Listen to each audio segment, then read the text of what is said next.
Hey everyone, welcome back to the channel. Today's video kind of came on me suddenly. We had a little issue with our septic system. So what happened was we had water running out of the ground right back here, and I wanted to share with what the issue was.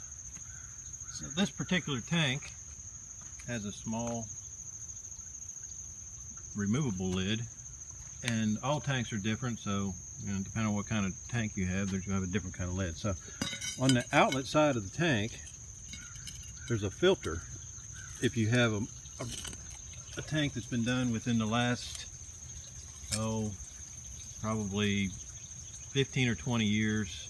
Prior to that, they didn't have filters, but now they do. So sometimes that filter gets clogged up.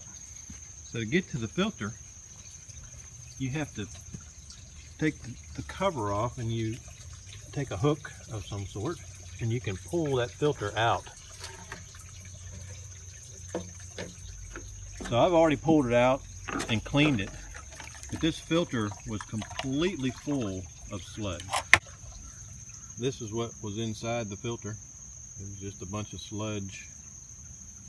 Well, it's the stuff that you find in a septic tank, so you know what that is. So I hosed it out, cleaned it up real good, put it back in there, and the system is running fine. So that's just real quick. I wanted to share that hopefully if you got a septic issue and you got water coming out of the ground, this is the first thing you would want to check, and it might save you from having a truck come out or a plumber or whatever you would call. But yeah, check this out first, and hopefully this helps. Appreciate you watching. Till next time, take care, God bless, and I'll see you later.